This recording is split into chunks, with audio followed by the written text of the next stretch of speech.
What do you mean went out for pizza? Get on it. We'll find you. We'll find We'll track you. We'll find you. It's the old roof from. Checks in the mail. Oh, right, there's 4 people on today. All right, so greetings and welcome to the Manhattan Community Board 4 Cannabis Task Force. We are meeting for our December meeting, our last meeting of the year, and our entire committee is here and in person. However, MCB4 has a hybrid policy. It can be found on our website. For members of the committee, if they were remote, they would have to have an actual reason for being remote, and they would be required to have their cameras on. But since we're all here, we don't need to worry about that. These meetings are being streamed live on our YouTube channel, and a transcript is being recorded. So just be careful what you say. Great. So we only will have one item on the agenda this evening, and that will be our first renewal for the district. So if you recall, almost, what is it, a year? 2 years. 2 years ago, we had Verdi approved by this task force. And that is at 158 West 23rd Street, and it is now time for their renewal, and we have, I believe, their representatives here. Well, Alice is the applicant. Great. Alice, can you hear us? Hey, hello. So I should be having actually another attendee joining. Is that Who? Raj? Yes. Okay, I asked him to come over too, but he didn't say yes. No, he just keeps on declining. Roger, Yeah. if you want to come over, you have to accept unless there's a technical issue with that. I can just allow him to speak. There he goes. No, he's declining. Go ahead. All right, I'm gonna allow him to speak. Great. But he just can't have his camera on. Raj, do you hear us? Hello. Hi. Okay, All great. right, there we go. So this is, as I mentioned, our first renewal, and I think what's most important for the committee is to get a refresher, who you are, what exactly that you have within the community. And then we really want to dig deep into how the business has interacted with the community, and if there are members of the community, they will have an opportunity to speak about their experience or their concerns, if there are any, about your business. So I turn it over to you guys. Yeah. So it's been an eventful last 2 years. It was, really difficult to, open this store with an estate agency that often would say we are building the plane as we are flying it. So, you can only imagine what it's like being a startup with a regulatory agency that doesn't really have their ducks in a row. Having your own ducks in a row is incredibly difficult. It was, an up and a down period for our business. When we opened, we were the 44th dispensary in New York State. Business was booming, to say the least. We were the only dispensary. We were actually the westmost dispensary from 14th Street to 34th Street for several months. And, that was a period where there was a lot of responsibility on our shoulders and a lot that we could do to give back. We, in our first year, did a coat drive where we donated about 4 full large boxes of coats and perishable or non-perishable goods to the Holy Apostles Soup Kitchen. We raised money for LA wildfire relief, which I know isn't in our community necessarily geographically, but I think a lot of people that live in Chelsea might have know people or were affected by those wildfires. And we did a few other one-off charitable things. For example, there was an individual named Dana Beal who was arrested moving across Idaho, transporting ibogaine for therapeutic use for veterans. Dana Beal was one of the founding members of the Yippies, which is a group that a youth group, and I mean they're not very youthful anymore, but in the 70s they were a youth group that helped pioneer cannabis legalization. And this was something that we took very seriously. And so seeing that he was arrested in Idaho for what we thought was a nonviolent drug charge, we actually held a fundraiser for him and personally donated $700 to his defense fund. All of this was actually included in our packet to the OCM, who has actually, as of today, voted to renew our application. So I think you still get to write a recommendation, but just so you know, the government at least has said that we're good.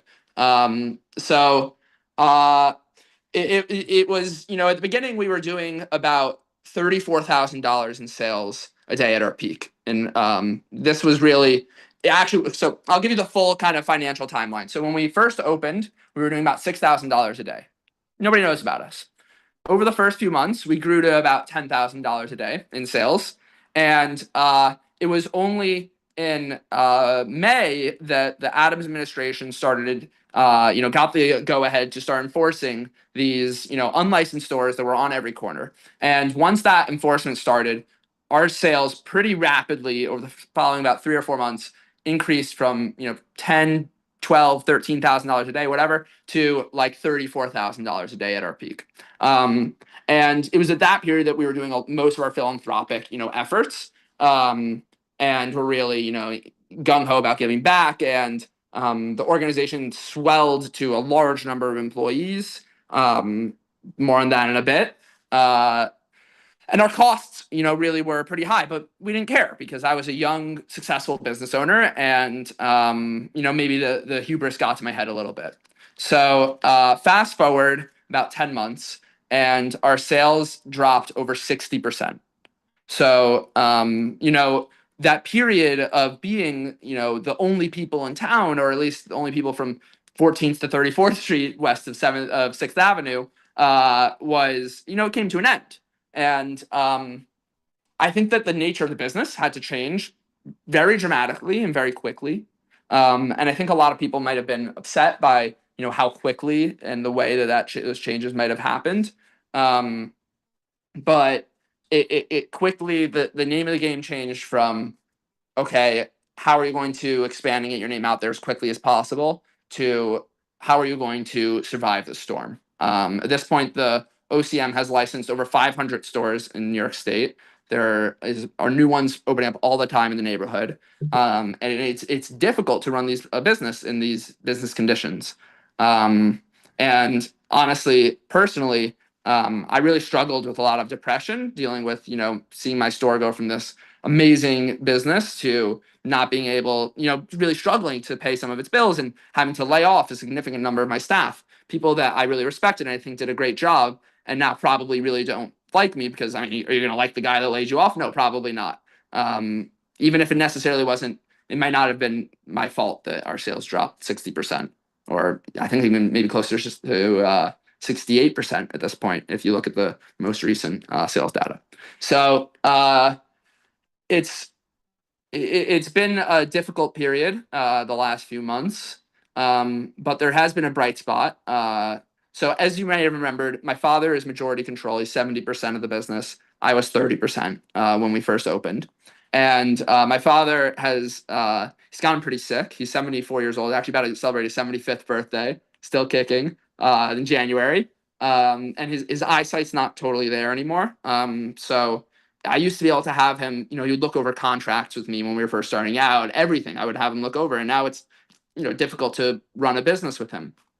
So we took on some investors to handle some of the day-to-day operations, because it was reaching this kind of boiling point where I was in over my head. I opened a second store, but that didn't solve our problems of sales decreasing. It only added more headaches. I think people have all heard stories, people expanding too quickly.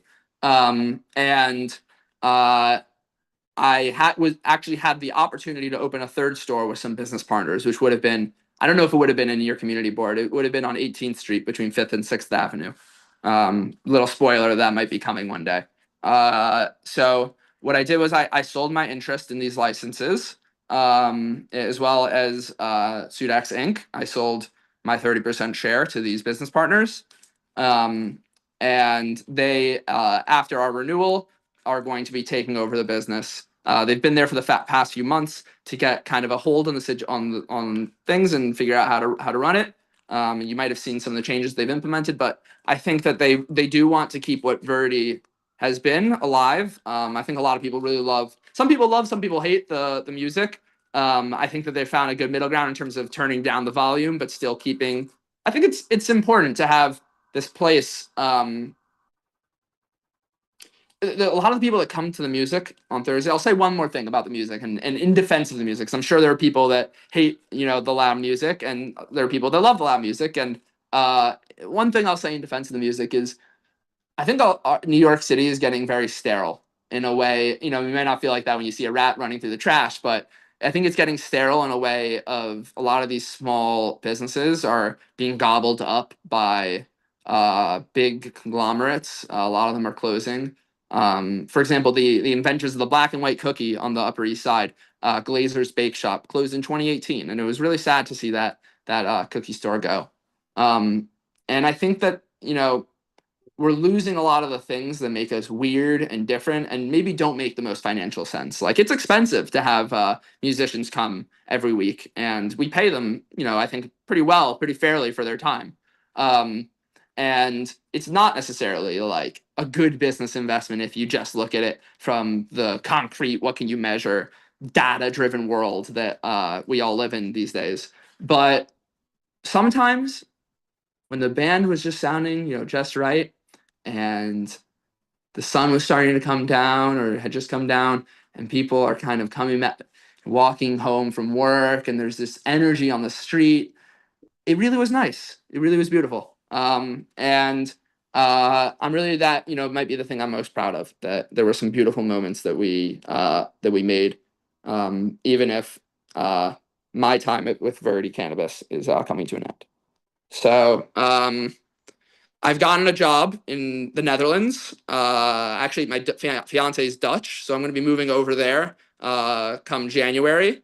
So my life is changing very, very rapidly, but I'm still, on call to help Raj handle anything. Although this guy is a superstar. He has run multiple businesses across a lot of different venues. And he cut costs in a way that, like, why do you have this? Like, why are you spending money on this in a way that I don't have the ability? I'm good at starting to spend money on things, but I'm very bad at figuring out where we can cut. And he really figured out how to turn the business around. So I'm going to turn the mic over to him, and I'm very excited for how things are going to go.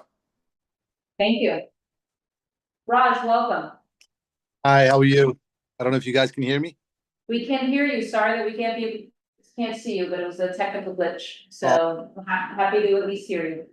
No, definitely very nice meeting you guys. I'm very happy to be here, and I'm trying to fill Ellis's shoes, which are not easy. He set up a real high platform. He everybody loved him in the neighborhood, and really what he did.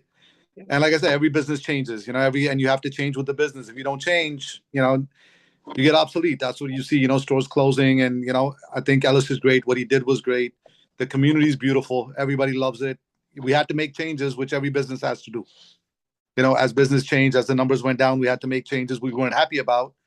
But we have to do what we have to do. But it's a great neighborhood, and I hope we can work with the community to do better things. And I'm going to try to keep the music going every Thursday, as long as financially we can support it. And anything else you guys need from me, where we are, you can come check us out anytime. Well, great. So this actually feels like it's a new application, to be perfectly honest, because of the fact of this changeover of ownership. I want to first say congratulations on the renewal. Without us, that's still, congratulations. However, recognizing that the business that has been here for 2 years is now going to be operated by somebody else. One of the things I think is important is to understand if we've had any issues or concerns or complaints or problems from the community at large. So I do see some hands up. I know that normally we have the committee go first, but I think it's important to hear from the community if the community has any commentary. So I do see that we have a hand up, Nelson, and we'll bring you over. Please accept. If there's anyone else who would like to speak, please raise your virtual hand and we'll bring you over, when possible. Nelson, you're with us? Are you able to unmute?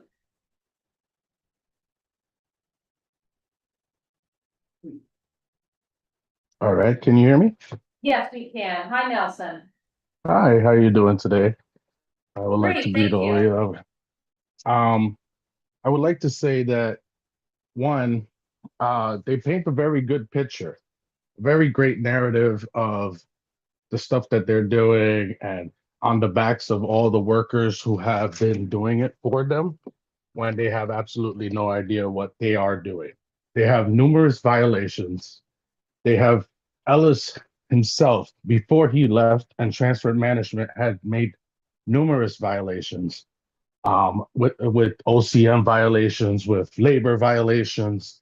They there's a lot of things that were said that are completely untrue.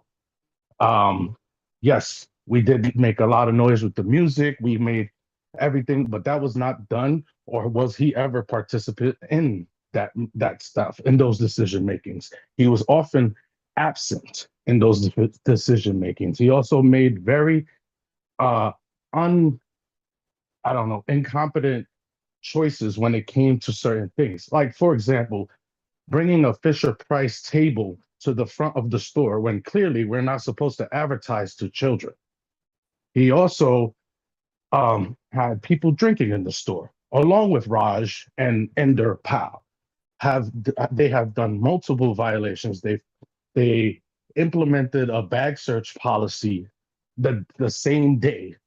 And then when we rose up and said, no, you cannot do that, they had us fired. They created a hostile work environment where I no longer felt safe to work at.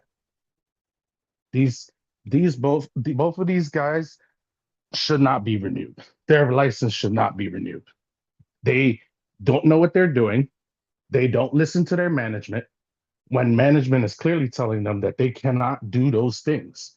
And they still will push and tell us that they have to do those things. They have fired there was two security officers that worked there. When they implemented another security company to come in, they failed to notify us. They didn't tell me that I was getting demoted to a bud tender. They didn't tell me anything. They just simply brought a new company in, and then they implemented a bag search that day. When we refused, they fired us. Just that simple. These people bring underage staff to work at a cannabis industry where it's supposed to be 21 years or older, have people drinking in the back rooms. They think that all of this stuff is not going to come to light. Well, I'm here to tell you guys, it's coming to light. Thank you, Nelson. Yeah, I mean, I think there's probably two parts to what Nelson just said. There's parts that were during, my tenure, and parts that were, more directed towards Raj, and I can speak on both. First of all, this is clearly a disgruntled former employee. I think that, anything they say should be taken with, that in mind. Having said that, if someone has like a beer after the store closes in the back, I don't think that is like, should be grounds for loss of renewal. I've heard, horror stories of dispensaries where actively, while they're serving customers, people are like smoking weed in the back, like literally lighting up joints in the back of So the store. That would never occur. Alice, I'm gonna ask you to pause here because we are not the body to go ahead and. Yeah, this is. But either way, Nelson is welcome to provide his point of view because it's a public meeting, but we don't want to go ahead and be in the middle of hashing out those concerns and those issues. Yeah, I think that's fair. We take the comment and we also will note publicly, because you've already informed us that the renewal has already been granted by OCM. So we just want to make sure that that's stated, and that is not something that has the community board has been a party to and not been involved in, and we're just being informed of that now. So I just wanted to make sure that that is also clear. That Yeah. regardless of what action we may or may not take, you've already informed us that the renewals happen. Yeah, So. but I want to speak to Nelson specifically just as man to man because, you know, I think that he Yeah. feels like I wronged him and I, you know, want to at least as best as I can set the record straight. When it comes to like the Fisher Price table, we wanted seating in front of the store. Other stores were opening up and had seating. For example, there If was you want to Dagmar and talk to me Soho man to that had man, seating. you could have called So me. You have my I would phone want, hold number. on, let me speak. Gentlemen, You gentlemen, live this in the is neighborhood. not, hold on, this is not appropriate for this body, and also because this is a public meeting, you are being recorded. I would strongly advise that we end the conversation here. We have Nelson's comment. Else we have your comment saying this is someone who's a disgruntled employee, and we'll leave it at that. Nelson, we thank you both for, starting to at least enlighten us from your perspectives, but I do not think that this is appropriate for us to be in the middle of this conversation. So what I would ask is if we have anyone else from the public that would like to speak, and if you are a former employee, if you can just at least identify that, that would be helpful, so that we also understand the perspective. And I see that we have Kiana, and we're gonna bring you over. I'm bringing Nelson back. Nelson's here, you never. Oh, yes, that's right. Yano is also a former employee.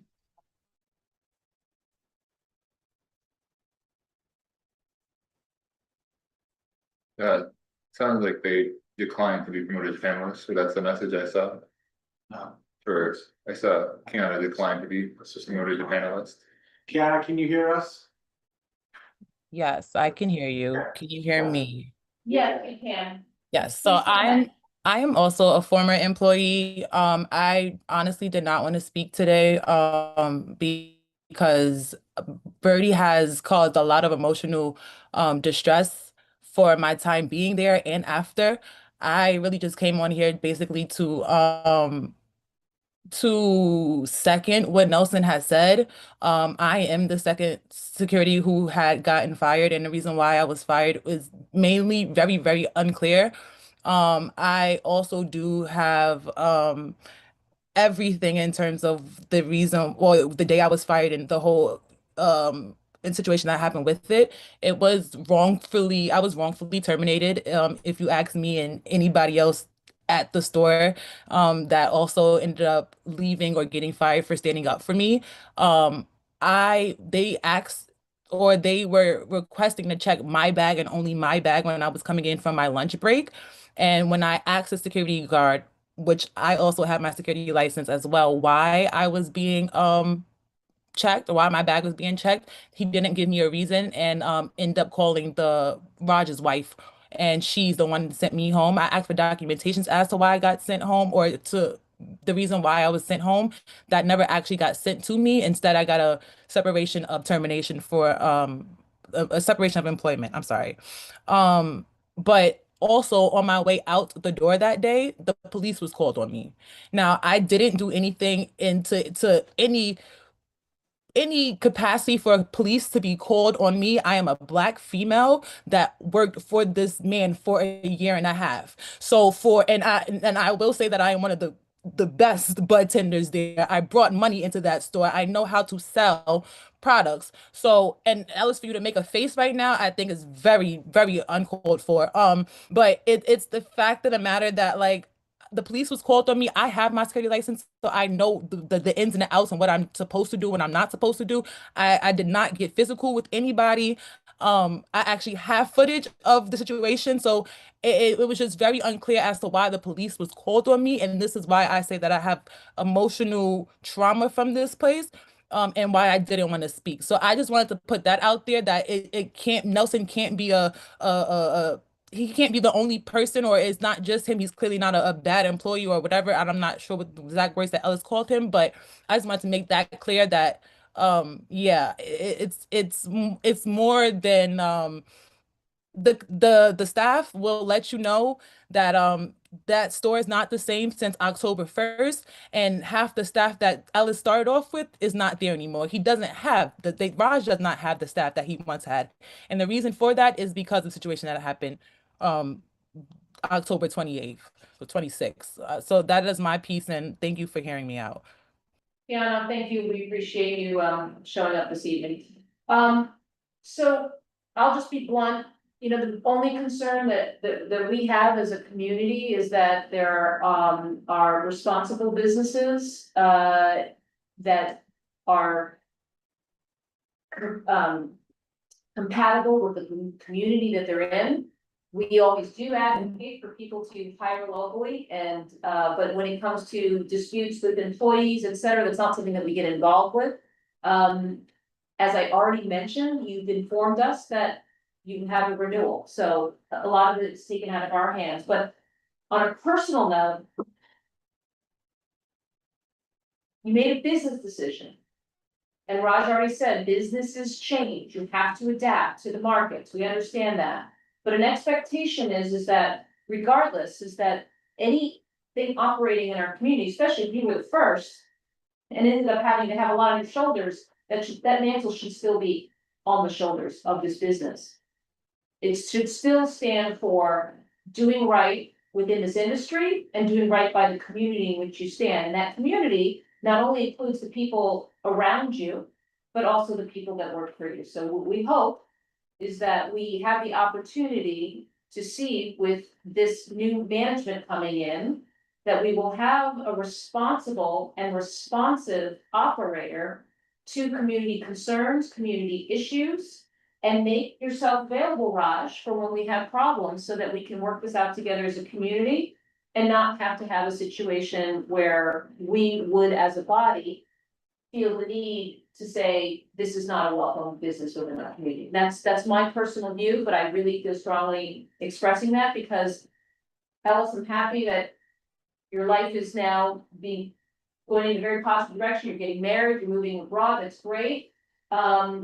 But now we have a brand new operator that did not come to us ahead of time. We don't know, we did not get a chance to evaluate, and their license has now been handed over. So this is a lot for any community, and that's the only reason why I normally don't like to go ahead and have a point of view. Last month I did too, sorry about that, that's 2 months in a row. But I feel very strongly, we need to understand who it is who's opening up businesses in our community, because that is our role, is to advocate for the community. So I said my piece. Anyone else here on the committee have questions? Oh, good, Alan. Yeah, question. But at this point, we request that Raj at least fill out the application, so we know who's who and that's what. And address the issue of music for the windows that are being open. Because there have been complaints about it, and the people who live in the area who know that I'm on this task force have mentioned that the music, I don't know how long it goes on for, but it is distracting for people who walk the streets. I'm sorry, I'm having trouble understanding, like hearing you. Is there any way you can lean closer to your mic? Oh, okay. Want me to yell out loud what you said? Okay. So essentially 2 things. One, we are asking that Raj actually fill out our application so that we have Raj's information as the operator of this business, the same application or similar application that you had originally filled out 2 years ago. And additionally, Alan was saying that there have been some community complaints about the music. He's not sure about how long it actually goes on. But the windows are open and it can be a distraction, and that may be something that we would like to ensure that is addressed. Just as an aside, we have other operators who usually have amplified music or had started to attract people. That is actually not legal. So you might want to also ensure that if you are dealing with music amplified or not, that what you're doing is within code of the zoning that's separate from OC rules. Yeah, that's super fair. And most of the time we've actually used like non-amplified, and it's been kind of a battle to. I think the laws for amplified relate to being on the sidewalk. You need to get an amplified sound permit if you're on the sidewalk. If you are inside of your own business, you're allowed to have speakers, right? Businesses have speakers all the time. Now you're not allowed to be a nuisance. And there's arguments about whether or not we were at times a nuisance. I think there's definitely times where the volume got too high, but that was from the top down. The directive was not to annoy the neighbors. The directive was, let's try to beautify this space and make it into a community gathering spot, and something that people can appreciate. So like if we wanted to have like a string quartet in front of the store, which we've had at times, we've had jazz bands that, you know, don't use the amplified sound. That's totally within our rights as a business to do. And I think that, you know, it really, okay, if it's going on at like 10 p.m., like that's one thing. But if it's like 8 p.m. or even like 7:30 p.m. and we have like a jazz band in front of our store and you're getting annoyed about that, which like we would literally get noise complaints about that, even like 7:30 p.m. jazz band on a Friday night too, nonetheless. Like if we're getting complaints about that too, to me it's like a little bit like, don't be a curmudgeon, you know, like I get it. Like there would be people that would be like really upset, and you know we would try to do things to make it feel better, make them feel less upset. And I don't know. I honestly, what I wish like we could do is like a poll, like literally do a community poll and be like, because we don't want to be a nuisance to the community. Is this something that the community wants to keep going? And if they don't want it to keep going, then like we'll shelve it. As we said, it's not something that necessarily even makes us money. We would love an excuse to stop a program that doesn't make us money, but there's some people that have come to kind of expect it and like it. So, and also for what it's worth, our immediate upstairs neighbor, we asked them if does this bother you, and they said no, we actually like it. It's kind of a reminder that the weekend's coming soon. I also want to say one other thing about the turnover of the business. You know, there's some disgruntled employees. I think a lot of the employees were maybe replaced, although not all of them.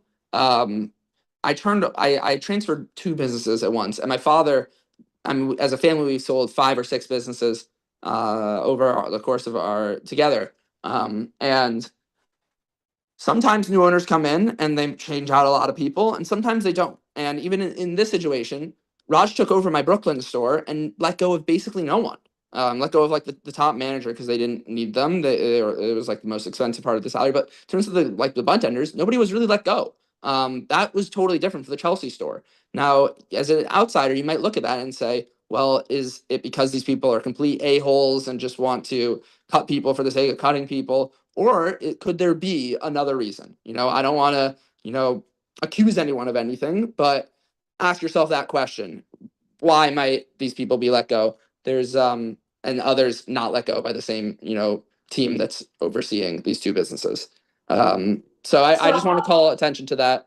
So luckily, that's not a question we have to ask. We don't opine on that. Again, we are advisory and we're a community board, but thank you for that additional comment. What I would say, again, I apologize to the committee here, but I just hope that Raj, that your perspective on whether or not music works or not from a community standpoint is different from Ellis's. Please do pay attention to what the community is looking for, because again, your business is not just the customers who come in, but your business is also the community physically around you. So we hope that if there are folks that do have issues with that you are available to work through that. I'm available anytime, anything, anybody has any concerns, you can reach out to me at any time. I'm here almost 6 days a week. Great, thank you, Raj. Tina. Actually, that was just sort of answered my question. My question was going to be, how much time do you spend at the store? And what is your connection with the area? Other than this business, like what drew you to this area? To the area, I mean, it was the business that drew me. I mean, I love Chelsea. Yeah, I grew up in New York. I grew up in Queens my whole life. I didn't get a chance to live in the city. I've had retail stores in Brooklyn for the past 25 years, which I still have, and in Long Island. I love the city. I wanted to try a business in the city, and I love, you know, the life. I love, you know, I love Chelsea. I love the neighborhood, and I wanted to be here. The first day I saw the store, and I was like, you know, when we spoke to Ellis, first we were going to be partners, and then you know, Ellis decided to move. But you know, I love the neighborhood. I love coming here every day. I take the train from Long Island every day to come here. I take the Long Island. It takes me an hour and 15 minutes to get here every morning, and I get home at 11:45 at night every night. So it takes me about 3.5 hours to come and go every day. I can't drive in; it'll take me even longer, you know. But so I love being here. It's not that, you know, I just leave it on somebody else. I'm not the type that's gonna put 2 people here and just, you know, I'm involved every day. I'm here every day. Either I'm here, my wife is. every day. You know, Thank you. Any other questions, comments? No, I mean, I would just echo Dolores, a lot of what you shared, and Alan, I think having him fill out the STIP form is, was gonna be my comment as well, and Raj, maybe even, you know, if you're making any changes to the store, perhaps even coming in and doing a presentation to us at some point in the near future, to, you know, just so we can better understand you as a business owner, but also your vision for how you're gonna operate the store. As we've, you know, heard, you know, there have been some bumps in the road, which is to be expected to a degree. But I think it would be helpful to understand more about how you're planning on operating, and then hearing a little bit how you're gonna address some of those bumps in the road. And I think for something like the music, we don't need to debate the music right now, but what we have heard is that there are community members who find it to be a nuisance. And so I think that is something in particular for us to dig into, if you were to come back and explain some of that sound mitigation that you're doing. If you were a bar, we would be having extensive conversations around sound and music and the windows being closed. And so this is where there's probably just a gap between what the SLA requires and what OCM requires. But I do want to be careful that we're not setting precedents that having a bar or a restaurant, we have all of these extensive controls for noise, but we don't have them for something like this. Now, most dispensaries don't have music, like, you know, live music, so it's not an issue, but I want to make sure we have that consistency in the district as well. If I could say something, the music is only, it's not every day. It's even in the past, it's only been one day a week. Right. Thursday or Friday, get off of appreciate. work, driving, you know, it's only one day a week that it's been done. And like I said, we decided, okay, not to do it. Hey, by all means, you know, we can stop it. I think a lot of people enjoy it, and if it bothers them, you know, we'll stop it. It's not a, we'll follow your lead. You know, like you said, we can ask around, we can, we can get a poll, or we can do a survey outside. Yeah, a poll could be a really actually cute way to involve the community. I used to live in Chelsea, and something that I really felt like the community lacked is something that just kind of like connects everyone. I mean, how many people from the community actually came to this MCB4 meeting today? Probably not that many. It could be a good way to get people civically engaged. I don't know if we posted up a link to like a poll, vote on whether Verdi continues to have music, and we live by it. It could be, I don't know. All right, Jesse, you had something? Yeah, I was just gonna say, I think Alan's idea about Raj having you fill out the form, it's a lot different than what Ellis had to do originally, which was our first time, and it was an pretty extensive 11-page form. This has been reduced down to about 4 pages, so it's not gonna be that difficult. But I do think understanding, right, any changes, I think it'd be really helpful to understand. And I will just say, the issue is that Ellis hit it right on the head, which is about amplification. I think the minute you get into amplification, you get into community problems. I'm not saying it solves everything by not amplifying it. There are probably maybe still people that maybe just find the live music on itself just difficult to deal with. But I will just say, I would really explore not amplifying, because you get into a very tricky situation, whether it's amplified outside, whether you can hear it from the inside and it's amplified. You technically should not be able to really hear it from the outside. And so I think, you know, if it's live music, let it be, you know, acoustic, and I think that would make a big difference from at least the community standpoint. In my opinion, solely in my opinion. Stanford, anything? No, I was gonna comment that they should redo the STIP form, but several people have already said that, so I will just agree. Okay, Rocco? No. Again, apologies to the committee, because I'm gonna make another comment. I think my major concern, nothing to do with Verdi. My major concern is what we're seeing as a trend within this industry. Is we have folks, whether they're card licensees or they're minority licensees, that really fought hard to go ahead and get a license for whatever reasons, whether it was bumps in the road in the business, or whether it's from competition, or whether or not it's from highly leveraged other players in the industry. We're seeing folks turn over their business to folks that we don't know, that we haven't vetted and we haven't spoken to. And I do think that that is more of a concern than the fact that this license has already been renewed. Because again, we are supposed to be part of the process, or the community is part of the process, to advocate for, the community, whether or not a particular, applicant is appropriate for the location. And we're not getting that opportunity to understand who is going to be operating and how they're going to be operating within the community. And I think that is a common for OCM. I don't think that there's an easy solve. And it really takes us directly back to the situation we saw last month, where we have someone who was outbid someone in a lease. And so we have, you know, someone who has been granted a license no longer having that opportunity to run a business in a location that we've approved. So again, I think that's that to me is even bigger of a concern. I hate to use this term, but it's almost a nothing burger about having this renewal conversation only because the renewal happened. And we're not part of that conversation. So I'm not even sure the direction to go here, other than if there is anything we want to memorialize or things that we want to make sure that we have on record, even though it's post fact, of the license going out. I would make the suggestion, I mean, unless people feel strongly that it should go to the full board, I mean, I think we could do an administrative letter summarizing this meeting and highlighting what, you know, we asked, you know, of Raj to do and to explore and send that out.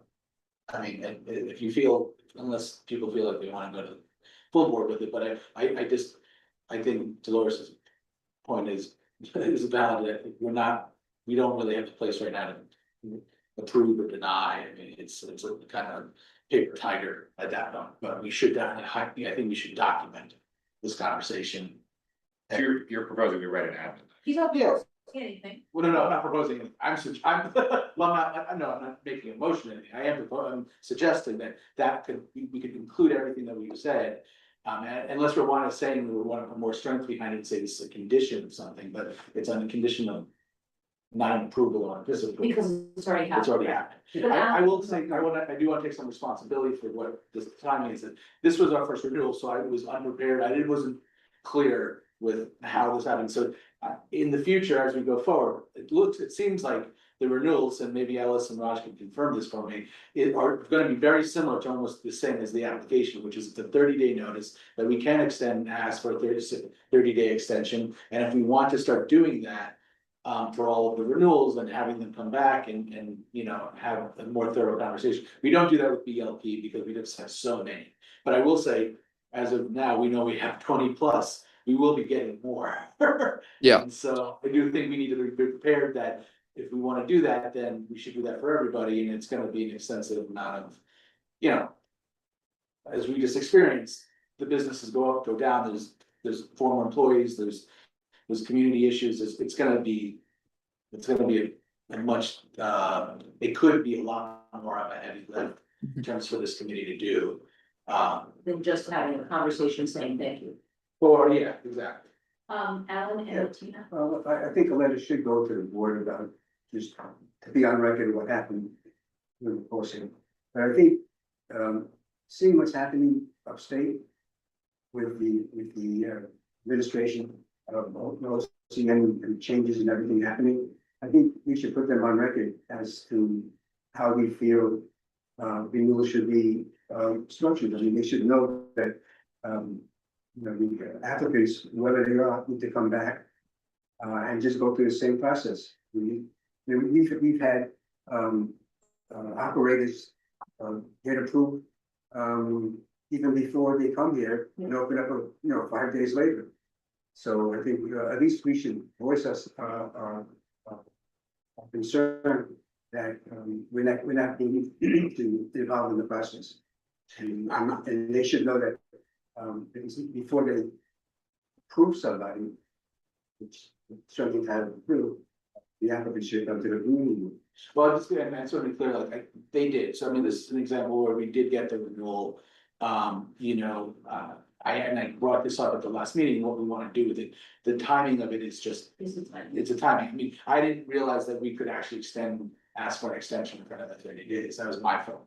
So I do think we will be seeing more of this. We should be getting more of these renewals, and if we're gonna want to internally say that we want them to come back and be prepared that, you know, I mean, I didn't ask Verdi to post or anything like that, like we would do with the new application, or want to do that. I think we need to internally have that kind of agree on policy for me to then explain out to the renewals, because you know, but I do think we have to be prepared for do that here. We hear a lot that might have to do with our scope or our, you know, our mandate that might be out beyond our scope mandate, so. And I think that the heart, not that I wanna add a lot to our plate, but. You know, if this was a transferable license and it was a liquor license, they'd have to come to BLP. And they would have said, even if every other thing was the same, they would still have to come. How do they regulate that? How do they now? That's Like a It's a transfer of ownership? Yeah, so they tells them, yeah. Right, so the problem, so this is a systemic issue, so really OCM should be operating like SLA in that way. If you're gonna transfer your license, then you need to. You kind of start the, you know, you have a whole process for Yeah. that, and that's absent from that. The problem. So therefore, we have a problem, because to just say. We don't need to see renewals means that. No, and this might be a one-off, but I don't think it is, like, of people. Transferring ownership, and you're then in a position where. Many or most of the licensees who came in, did the process, et cetera. Are not the actual people who are running these establishments, and we're only a few years into this whole situation. So that to me is a hard pill to swallow, because there are issues, you know, and if there are issues that the neighbors are having, we should know about those. So, you know, I think, yeah, we'll add a lot of applicants to or a lot of, you know, folks to see, but it's hard just to know what another workaround would be if OCM doesn't care, if it's changing hands. Alice, you were gonna say something, can you? Were you gonna Yeah, say something about sales? Yeah, so first of all, the OCM, as I said, they're building the plane as they fly it. They actually don't have, like how the SLA does, any mechanism for changing any percent ownership of these dispensaries. And so the way that we did it, which we consulted with several attorneys on how we're even supposed to go about doing this. We've only transferred 49% of our ownership, first of all. The majority is still controlled by my father. When I say that I transferred my 30%, that is why I was clear I was a minority owner, and that would be legal. It would not be legal for my father to abdicate 100% of responsibility and not have any oversight, which I think is a good protection for these card licensees. So any one of these deals where, you know, the people that are actually running it are not the people in the store, they're usually what's known as a 51-49 deal, where the 49% is the people that's running it and the 51% is the people that are on license and who, you know, you probably would want to come before you. I also would like to note that while, you know, it's not, you know, the best thing in the world that they're not, like, ideally, you know, it might be that every single person that's on license is the guy that's behind the till that is collecting the cash, and, you know, everyone's there 80 hours a week like how Raj is. It's not necessarily the most realistic thing, and I think that what's most important is that the justice involved individuals, which is the people that were awarded these licenses because the government said, you know, we're giving you some sort of reparations, that they're at least compensated in some way. So I don't think that we should necessarily have this, like, you know, head in the sand view of like, oh, these deals, like, they're all bad. We should acknowledge, like, deals are going to happen. There's going to be 51-49 deals. And at least, you know, maybe we should try to ascertain, is this a fair deal that's happening? Or is it something where, you know, the 51% is someone that got ripped off. They're a justice involved individual. Maybe they're not the most educated. They might have gone to prison and done serious time. Are they being ripped off? That's the question that I think should be getting asked, not is a deal happening or some kind of like all deals are bad type of ethos. Like, some deals are bad and some deals are good. For example, there's a deal on 21st Street and 8th Avenue, which is a direct competitor to Verdi, Flintstone. This is a guy that runs over 20 different dispensaries across New York State. He was written up in the New York Times. He's like the bad boy of cannabis because he's basically breaking the rules. And the way he does it, I know how he does it because I competed against him for some of these deals, is that he takes 5% of revenue, 5% of revenue, not profit, revenue, which is insane because a lot of these stores don't turn a profit. So can you imagine? You're not turning a profit. You spent your dream. This is your dream to open a dispensary. You finally get to open one, and some guy, some sweet talker comes in, convinces you to let him put his name on the store, and he takes all the money, even though you're not making any profit. Like, that's predatory. That's the type of deals that we should be calling out. Not like we ran it for 2 years. We were business owners, and then we turned it over. And it was a pretty good deal. I think it was a fair deal to both parties involved. So there's if you want my suggestion for what you guys should do, there's two things. One, evaluate these deals. I'm gonna stop you there. All right. We're not gonna ask for your suggestion. Fair enough. Fair enough. Well, there's one other thing I do want to say that's important, which is when we did our renewal, we had to submit to the government what's known as a community action plan or a community impact plan. If you're wanting to know things that you could ask from licensees, that might be a good place to start because that's how the dispensaries are supposed to be actually engaging with the communities. I didn't even know we had to do that until the person assigned to my case came to me and actually called me personally on my phone and said, "Where's your community action impact plan?" I was like, I didn't know I needed to have a community impact plan. They're like, "Yeah, you need to have it and it needs to be sent within the next week or you're not going to get renewed." It's like, oh my God. So, there's some things that they don't even really tell you as licensees that you need to have that you all might be interested in reading. Well, thank you. The one thing I can say about our conversation on this renewal, it's been extremely enlightening, I think, for all of us, because what you've given us a window in is someone starting this business and the roller coaster ride that it has been for your business.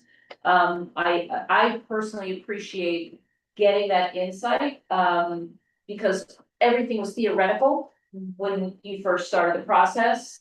And now you are providing us with some of the actual, so thank you for that. Now, Tina, did you have something you wanted to say? I was just gonna say that obviously this is an area that is evolving. And we're growing with it.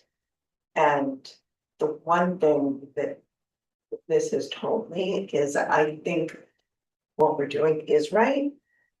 And we need to hear from the community. So I support going forward and learning more about these businesses.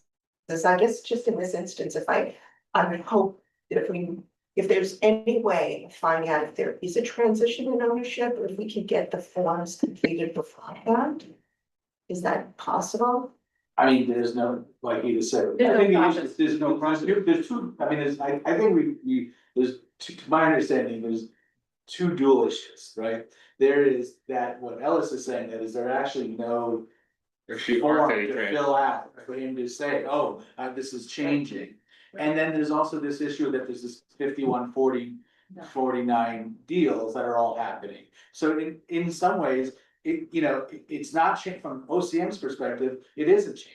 Right? It's still Ellis's father who is the majority holder. And so therefore, there's nothing to change. Raj is now the 49% and he's gonna manage it, but that could change tomorrow as well, right? And so like that's the issue. There's with SLA, there's sort of this very standard, if you're changing your LLC or you're incorporated, then you've got to notify the community board. Here, right, it could be a new person managing it today or a new person managing it tomorrow.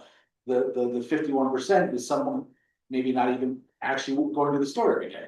So that's the part of the thing. I think going back to Alan's point, I think if we're writing a letter to OCM saying, here's our issue with this, the way the business is working, it doesn't allow for community to know who's actually running the day-to-day and if that changes, right? To follow up on it, given the fact that the state now is pushing for 500 foot limits as opposed to 1,000, right? That's still on the table. A lot of these original owners are gonna get squeezed. You're gonna have a guy that Flintstone, big people coming in, making this into like a whole chain operation. And you're not gonna know, well, you're going to know, but it's going to be corporate. It's going to be a whole different ballgame. It's not going to be that, you know, that original person who put his life savings into it, and then he's finally, after a couple of years, is squeezed out because somebody's 499 feet away from him.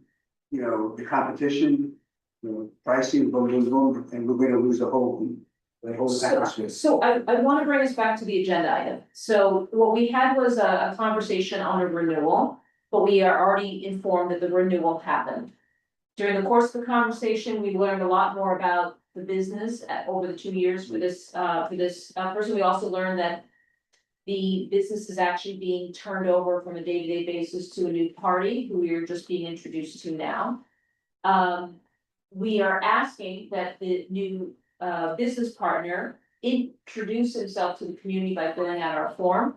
And so we have a better understanding of the operation going forward. And we also ask that there is consideration to the sensitivities of the community, and we already heard a commitment from Raj to work with the community on any of those concerns. So, as a committee, we have an opportunity to document either administratively or by having a letter, but either way, the actual agenda item is on the renewal, and then let's go ahead and finish that so we can release these folks. And then our conversation around the process, we can continue that as a new business item. So do I have any recommendation? Yes, motion. To write a letter. The board letter, not admin letter, just clarifying. Okay, I think we should, in my opinion, we should just write an admin letter. I don't think it makes sense to write a board. Like, it's gonna, I'm a little reluctant even to like go up and go to the board and explain like we wrote a letter, but like OCM isn't even necessarily gonna look at it because it's for an applicant that was already approved. I think, you know, in the future, we're gonna change the process and I guess try and file for extensions, and like, obviously the first one, like it's expected, it's not always gonna run smoothly, you know, as we're all figuring this process out, but it's not clear to me like why the board, like I honestly people are gonna look at me like, well, like why does this matter? Like, I would disagree with that. I think the board should know, I think people who represent their locations, their areas, represent the district, I think they should know what's going on. I mean, they'll know, I don't think they we can need to have see a this. conversation about it with board members, maybe, because this can go on all night. You know, so I think that should be stated ahead of time. This is just an informational letter, but you want everybody to know what's going on or how things are happening. But if you write a letter, like this should be an informational letter, then that's sort of an admin letter by definition. So hold on 1 second, I think we can, yeah, I think we can, not a combination, I think we can compromise here on the two different objectives. One objective is to comment specifically on a renewal that already happened, right? That probably makes more sense to just note that the conversation happened as an administrative. The conversation on the renewal process and giving this example, with the details of what we've learned from today's conversation as a letter to the board, a letter for the board to vote on to OCM, is also, I think, extremely helpful. But I think the conversation that we're having with this applicant for their renewal is very simple. They already granted a renewal and we've had no part of that conversation, but we should at least memorialize that they came here, explain the situation, and we acknowledge that they came to us, right? Separately, we can make a motion for a letter to comment on the renewal process. That's just an idea of how we can ensure that we're memorializing every part of the conversation today and hitting upon the two different things. You had a comment? No, I was just gonna say, I mean, I think if you're comfortable, I think maybe we can, I mean, I think we're having an internal. That's what I'm trying to release. Yeah, I think it's pretty good, we're gonna be moving on. Okay, so are we okay? Do we have any more questions or concerns for? Alice and Raj? Okay, so, I mean, Alice and Raj, I think you're free to go if you want to, or just be off camera, whatever you want. I can put you into the attendees section so you can, it's easier for. Thank you. Thank you so much, guys. We appreciate it. Take care. That's writing. Yeah. Raj is on. So, any case, I understand your point. Yeah, no, I think that would make sense to me. It's Have an admin letter for the renewal and a instead of letter having the for- board debate on a renewal that we've had absolutely no touch point to, make it a situation, like the board getting a little testy and voting against it. Then what have we said? Nothing, right? So, that's also something that is my consideration, so. I think we can do both. I agree on the policy. I think Alan's first comment about writing a letter, getting a board letter saying this process is. We've discovered this is the difficulty with this process, right? Like, you know, thank God we're actually looking at rules because that's how we found out there's a change, right? No one is, because there's no other way for the community to know that there's a change. And so the OCM's got to come up with a way of notifying us that they have to notify us and things like that. And so I think that's a good thing. Oh, so let's actually get some order in here. Right. The agenda item was the renewal. We already heard the renewal. Do I have a motion on how we deal with that agenda item? Yes. Great. Motion to write an admin letter acknowledging that they came, that their approval has already been granted, and that we heard them and, I don't know, basically like, and I guess we could note the change of ownership. Okay, But I would like to add that that they will be submitting Yeah. the application. that we and that requested for them. we requested them to do so, and that we did highlight the issue and, you know, the concerns about the music. Okay, Yeah. they're all friendly amendments. They're not conditions, but they're things that we, you know, right? Second thought. Okay, all those in favor?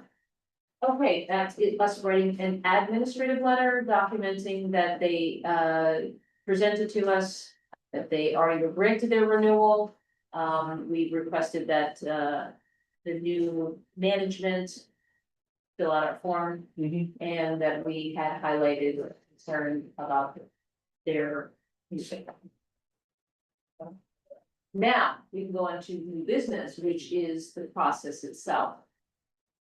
So we've actually heard a motion that was in its infancy between the two of you, so I don't know if you just wanna go ahead and. I mean, Right.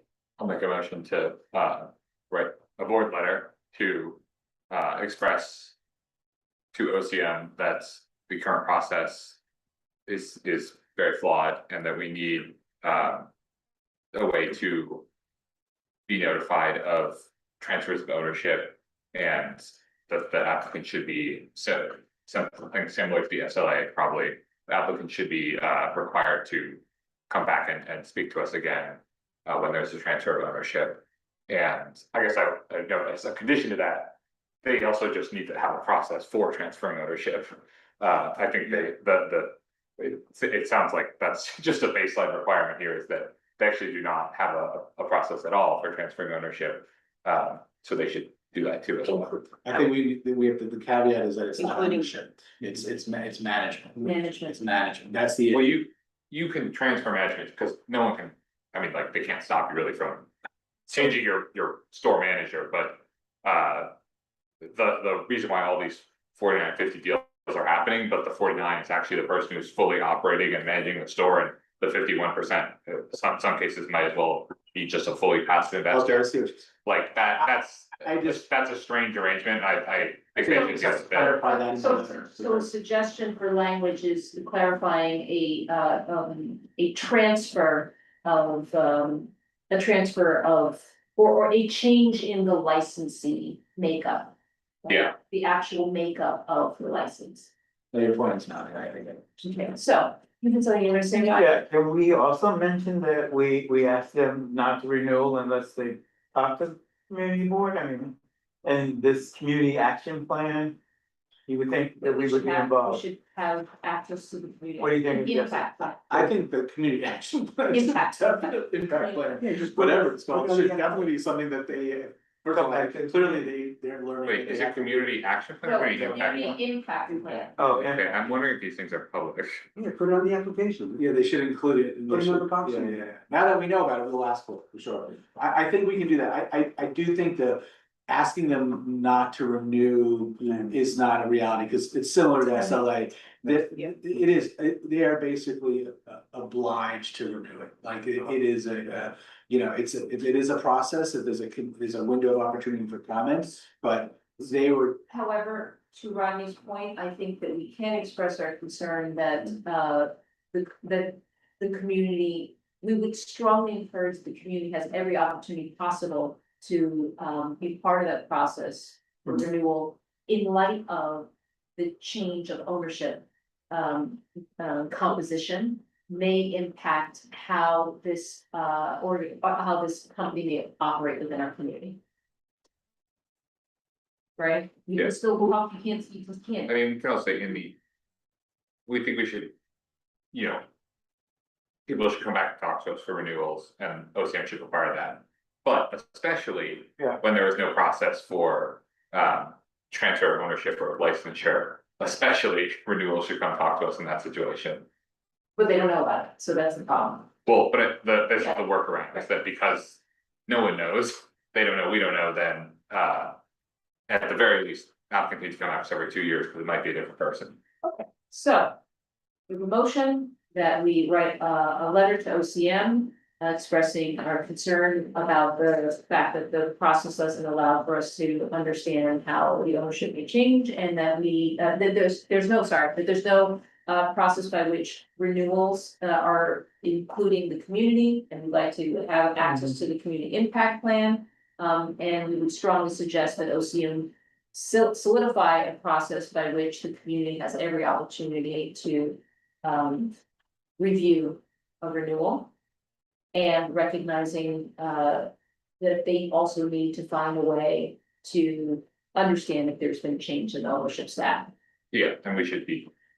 Oh. They should speak to us when it happens. Yes. Okay, so that's the motion. Anyone else? Second? Second. Okay, all those in favor? Okay.